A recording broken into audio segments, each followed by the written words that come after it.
Good afternoon, everybody. 12:40. Let's talk about what's coming next. You could ignore this arrow. It's just hypothetical. Okay. I know it's hard to do because it's right in the middle of my chart, but let's just talk about what's happened, not what's going to happen. Then we'll take it from there. So we got the gap up we talked about. There's a little flag here, but we never touched the gap. That was not shocking to me. And if you watched the video from the other day, that's what it is. The first target was the back test this flag, 7600. That's where we went. You can see we point off of it right there. Next target was the SPX gap fill. It's right here. So we're pretty much there. We flop on over the SPX chart. It's associated with the full gap fill right here to here,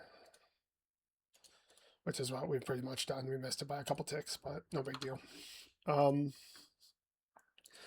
Next up is where we're getting a little speculative.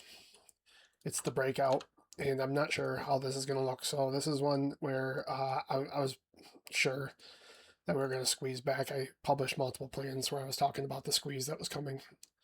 But the squeeze is just to the back test and then to the gap fill. Now what we do next is it's going to require some like looking and then seeing what happens. So here are my thoughts. One, I think we're going higher no matter what. But I don't know if we're going to do it directly or we're going to fill out this flag more and then do it. I don't know. Okay. But eventually, what I want to do is I want to break out above this SPX gap fill right here. Like, again, this is just the top of the gap. And I want to see this, and I want to see this. So 7730s and 7800. But what I'm not sure is if it's going to go kind of like this and go take the whole thing at once and then back test all the way up here and just leave our flag behind. Or we're going to hit the first one, back test our flag, and then go the second one. So we're going to be in a situation where I'm speculating. I think that what's going to happen is we'll hit the first one no matter what, though, and then we'll just have to look and see. So I'm going to leave it like this. It's more conservative of the two routes, but I think that we're going to go higher absolutely regardless. So that's important to note. But I want to throw that out there because I can't tell you what's going to happen before it happens. I can just tell you that we're back in the flag, and that is a bullish thing as long as we hold it, right? So no matter what they do in this flag, however they chop it up, it's a bullish thing to be where we are as long as we continue to hold it, okay? Ideally, though, eventually we'll break out, and once we break out, we can figure out what that pattern looks like after we did. Bitcoin looks fine. Looks like it's going a little bit higher. We're about at that point where we want to trim a little bit higher. Be trimming Bitcoin around 68. Remember, I still expect it to go to like 130-ish, 130, 140. But the point is once we get above this level, I think there's going to be some sort of pullback or flag. A new swing low will form, and then that way, if I'm right about the it going higher, I can move my stop loss up to the swing low and re-add what I trimmed off, right? So this is just going to protect me from being wrong. So if Bitcoin decides to make a new low from here, I'll stop out and profit. That's the idea, right? Remember, the entry for this was 64, so a little bit early, but it doesn't really matter. I think we did fine. Right, it looks fine. It's just, it's consolidating above the downtrend. That's a super bullish thing, guys. Mara, same thing. It's consolidating above the downtrend, nothing to worry about. Individual stocks. I just trimmed AMD. You should probably too, but I do believe it's going to go higher. I just, I trim it as it goes higher.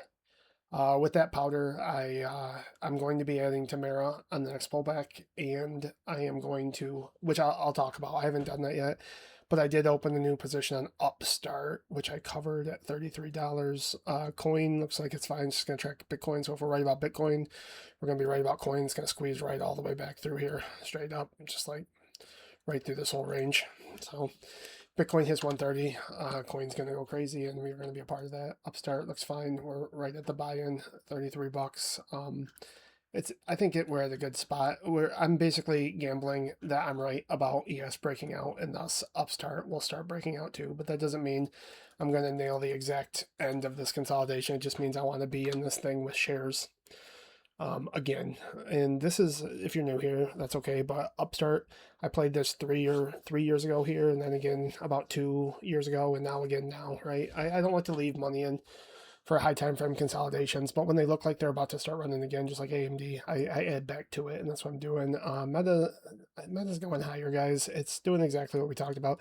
They're going to have a false breakdown of this consolidation running red right here, and just like ES getting back into the flag, Meta is getting back into its flag. It just looks like a different flag. It's going to squeeze right through there, guys. Our target's 800 still. I have a position. I have leaps in Netflix already. We talked about that. I'm going to re-add to NVEX as long as we can get put a daily close in over 10. We haven't done that yet, but suffice to say we will. I'm still long in the starter position of Palantir. The thing with this one is what I'm going to do is as soon as we test these highs, I'm going to trim. And then I'm going to get back in on the very first high or low above 150. But I am in a starter position regardless, and I think it's going to be just fine. MSTR is just going to track Bitcoin exactly like coin. NVIDIA is just along. It's just fine. We're out of new, and I think we're out of new at a good time, right? So I think that new is going to begin to consolidate. I think we damn near top ticked it after the run from 160 out of there around 250s. I think it's going to come back to around 226, and you know what? I might pick it up again for another run. So moving in and out. I missed my oxy short, but you know what? It's okay. No big deal. So that about sums us up for today.